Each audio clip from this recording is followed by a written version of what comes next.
بھیڑ بکریوں والی قوم چپ کر کے ان کو پاکستان کا آئین توڑنے دیں گے؟ کسی غلط فہمی میں نہ رہیں. ساری قوم کا فیصلہ ہے کہ وہ پاکستان کے آئین کے ساتھ کھڑے ہیں. اور چیف جسٹس کے اوپر جس طرح کا پریشر ڈالا جا رہا ہے، جس طرح اس کے خلاف پروپیگنڈا کر رہا ہے یہ مافیا، جو ججز کے خلاف پروپیگنڈا کر رہا ہے، میں آج یہ مافیا کو بتانا چاہتا ہوں کہ ساری قوم اس ملک کے آئین اور اس ملک کے ججز کے ساتھ کھڑی ہے، جو آئین کے ساتھ کھڑے ہیں. اور میں آج اناؤنس کر رہا ہوں کہ انشاءاللہ اگلے ہفتے سے میں جلسے کروں گا، شروع کروں گا ادھر سے، اور 14 مئی تک اٹک تک جلسے کروں گا. میں پبلک میں نکلوں گا، عوام کو تیار کروں گا، اور عوام کو تیار کروں گا کہ ہم کسی صورت یہ جو 2 کیئر ٹیکر پنجاب میں گورنمنٹ اور پختونخوا میں جن کا مدت ختم ہو چکی ہے، ان کی کوئی قانونی حیثیت نہیں ہے، ان کا جواز آج بالکل غیر قانونی ہے. تو ہم ڈیمانڈ کریں گے کہ ہمیں الیکشن دیے جائیں. پنجاب کا الیکشن اناؤنس ہو چکا ہے، اس کی کیمپین شروع کر رہا ہوں. پختونخوا کے لیے ہم ہائی کورٹ میں، ہم سپریم کورٹ میں جائیں گے، وہاں کے لوگوں کے لیے بھی الیکشن چاہتے ہیں، کیونکہ 70% پاکستان میں عوام کی کوئی نمائندگی نہیں ہے. ہمارا آئین پاکستان کا کہتا ہے کہ اللہ کی حاکمیت کے بعد عوام کے نمائندوں کی حاکمیت ہے. نہ اس وقت پختونخوا میں ہے اور نہ پنجاب میں ہے. اور میں آج ایک اور بات کہنا چاہتا ہوں کہ اگر یہ حکومت چلتی گئی، انہوں نے ملک کا دیوالیہ نکال دیا ہے، ملک کی تاریخ کی سب سے زیادہ مہنگائی کی ہے. آج 3 گنا مہنگائی ہے. جب جنرل باجوہ نے ہماری سازش کے تحت گورنمنٹ گرائی تھی، 1 سال میں 3 گنا مہنگائی ہے پاکستان میں. آج سن لو ذرا سارے پاکستانیوں، آپ کے بینک میں 1 سال پہلے جو 100 روپیہ تھا، آج وہ اس کی صرف خریدار کی قوت 62 روپیہ رہ گئی ہے. اور اگر جس کو کہتے ہیں، جو ہر انسان استعمال کرتا ہے، جس کو سینسٹیو پرائس انڈیکس کہتے ہیں، اس میں اگر 100 روپیہ تھا تو آج صرف 52 روپے رہ گئے. یعنی کہ تقریباً آدھا پیسہ ہو گیا آپ کا 1 سال کے اندر، جب سے یہ امپورٹڈ کرپٹ لوگوں کی حکومت آئی ہے، این آر او والی حکومت آئی ہے. تو جب انہوں نے ملک کا دیوالیہ نکال دیا، تاریخی قرضے لے لیے، مہنگائی میں لوگ ڈوب رہے ہیں، فیکٹریاں، انڈسٹری بند ہو رہی ہے، بے روزگاری بڑھ رہی ہے، اور اس کے علاوہ دنیا میں پاکستان ذلیل ہو رہا ہے. جو بلاول بھٹو ہندوستان گیا ہے،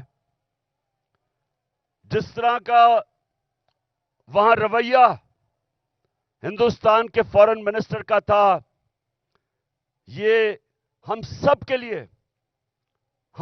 کے لیے شرمندگی کا باعث ہے.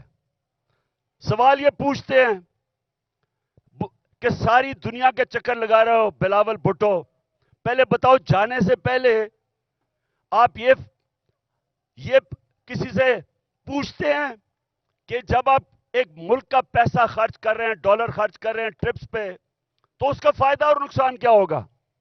کیا فائدہ ہوا آپ کو ہندوستان میں جا کے، جس طرح کا اس نے زبان استعمال کی ہے؟ اور میں آج ہندوستان کے فارن منسٹر کو بھی کہنا چاہتا ہوں کہ کیا آپ میں کوئی تہذیب نہیں؟ کیا آپ میں کوئی ایٹیکیٹ نہیں کہ آپ کے ملک میں ایک مہمان آتا ہے، یا تو اس کو بلائیں نا، لیکن بلا کے اس طرح ذلیل کرنا، یہ ہندوستان پہ ریفلیکٹ کر رہا ہے. یہ آپ کا جو تکبر ہے، میں نے یہ جو تکبر آپ میں دیکھ رہا ہوں، یہ یاد رکھے کہ اللہ کا قانون ہے کہ جو طاقتور ہے وہ ہمیشہ طاقتور نہیں رہتا، اور جو کمزور ہے وہ کمزور بھی ہر باری نہیں، ہر وقت نہیں رہتا۔ انشاءاللہ ہمارا ملک اٹھے گا اور قانون کی حکمرانی کے اوپر ہم کھڑا کریں گے، رول آف لا پہ اس قوم کو کھڑا کریں گے اور انشاءاللہ ایک عظیم ملک بنائیں گے۔ لیکن اس سے پہلے ملک میں الیکشن کی ضرورت ہے۔ اس ملک میں الیکشن ہو، عوام کے نمائندے اوپر آئیں۔ یہ جو گھس بیٹھی ہے سازش کے تحت، پیسے چوری کے پیسے سے لوگوں کو خرید کے، اور یہ جو اوپر آ کے بیٹھے ہیں، یہ جب تک ہے ملک نیچے جاتا رہے گا۔ یہ جو جنرل باجوہ نے تحفہ دیا ملک کو، جو اس ملک کو تباہی، جو جنرل باجوہ نے ملک سے کیا ہے، کوئی دشمن بھی نہیں کر سکتا تھا۔ کوئی دشمن ایک سال میں پاکستان کو وہ نقصان نہیں پہنچا سکتا تھا جو جنرل باجوہ پہنچا کے گیا ہے۔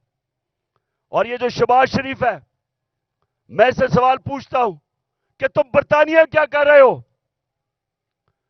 تم جو برطانیہ چلے گئے ہو، آپ کے پاس ٹائم اتنا زیادہ ہے کہ آپ کو پتا نہیں کہ یہاں 2 دن پہلے 6 ہمارے فوجی شہید ہوئے، 7 پارا چنار میں ٹیچر کو انہوں نے گولیاں ماری۔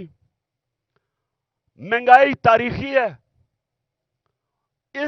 ان حالات کے اندر تم کیسے ملک چھوڑ کے وہاں چلے گئے؟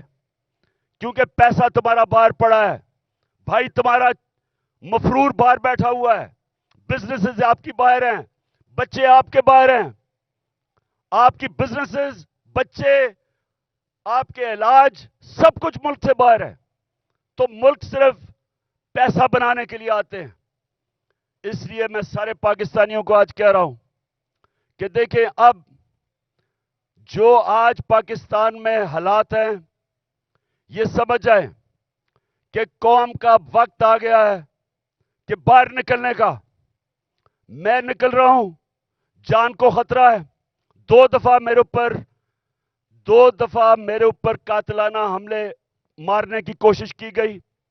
میں نام لیتا ہوں، دونوں دفعہ ان کے پیچھے جنرل فیصل نصیر تھا۔ مجھے بھی اس نے مارنے کی کوشش کی، اور یہ پیچھے تھا جو تشدد ہوا اعظم سواتی پہ، اس کے پیچھے بھی یہی تھا۔ ارشد شریف کے قتل کے پیچھے بھی یہی تھا۔ اور مجھے نہیں سمجھ آ رہی کہ ایک بلاول بھٹو کے کہنے پہ جنرل باجوہ نے کراچی کے اندر ایک سیکٹر انچارج ISI کا تبدیل کر دیا۔ ہم یہاں 1 سال 8 مہینے سے اس آدمی کا ظلم سہ رہے ہیں۔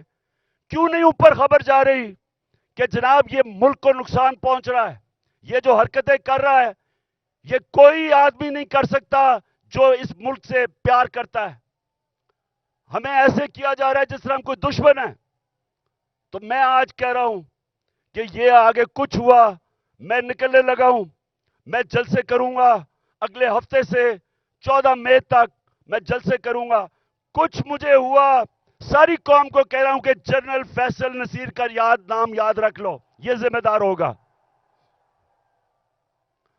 اور میری قوم، جس طرح آج آپ سارے نکلے ہیں گاؤں میں، محلوں میں، جس طرح اپنے اپنے آئین کے ساتھ کھڑے ہوئے ہیں، اور جو چیف جسٹس آئین کے ساتھ کھڑا ہے جس طرح اس کے ساتھ کھڑے ہوئے ہیں، میں آج آپ کو سلام پیش کرتا ہوں۔ آپ ایک زندہ قوم بن گئے ہیں۔ یہ یاد رکھیں گے، جب ایک قوم کا آئین گیا، اس کا مطلب اس کا قانون گیا، اس کا مطلب اس کا انصاف کا نظام گیا، اس کا مطلب کہ رول آف لا گیا، اور اس کا سب سے بڑا مطلب کہ اس قوم کی آزادی گئی۔ وہ قوم غلام بن گئی۔ وہ قوم جنگل کے قانون میں طاقت کی حکمرانی کی وجہ سے طاقتور کی غلامی کرتی ہے۔ تو یہ ہماری یہ سیاست نہیں ہو رہی، آزادی کے لیے سیاست نہیں کرتا، آزادی کے لیے جہاد ہوتی ہے۔ یہ ہم جہاد لڑ رہے ہیں۔ ہم اپنے ملک کو آزاد کرنے کے لیے، قانون کی حکمرانی قائم کرنے کے لیے ہم سب جہاد لڑ رہے ہیں، اور آپ نے اب میرے ساتھ چل رہے ہیں. میں اب نکلنے لگا ہوں، اور انشاءاللہ ہم تب تک سانس نہیں لیں گے جب تک الیکشن کروا کے اس ملک کو ہم آزاد نہیں کرتے. پاکستان زندہ باد.